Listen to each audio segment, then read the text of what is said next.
And Kira, the photographer that's actually operating your camera this morning is a photographer named Jim, and he was actually on board that train that day nearly 4 years ago. He had gotten on board with another reporter to cover this run, got off in Tacoma. 10 minutes later, that train derailed.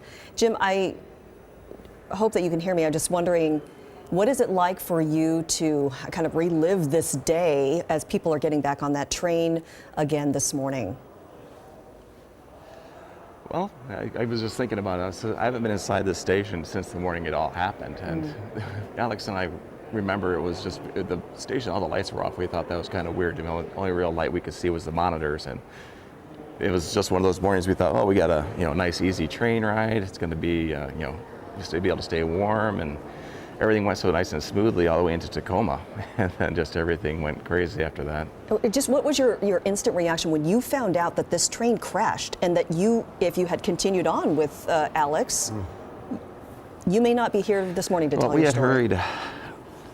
We had hurried over to another thing going on. There was a protest going on for an oil rig or oil derrick or something that was going on. Just as I was setting up my mic, my camera and everything, Alex said, "A train derailed." And I said, "What train?"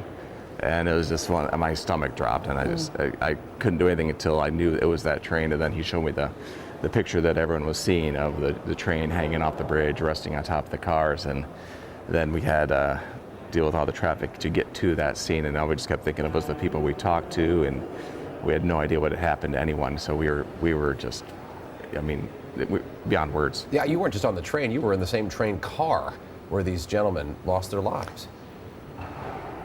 Yeah, from what I understand, after the fact, I heard that our train car that we were in was the most mangled of all of them, so we were pretty thankful that we had been off of it. And I'm not thinking of myself as a victim because it was more of a near-miss experience, and I definitely don't want to take away from anyone who was impacted by the train crash, but it's definitely, every time I go by that site, I always know it's there.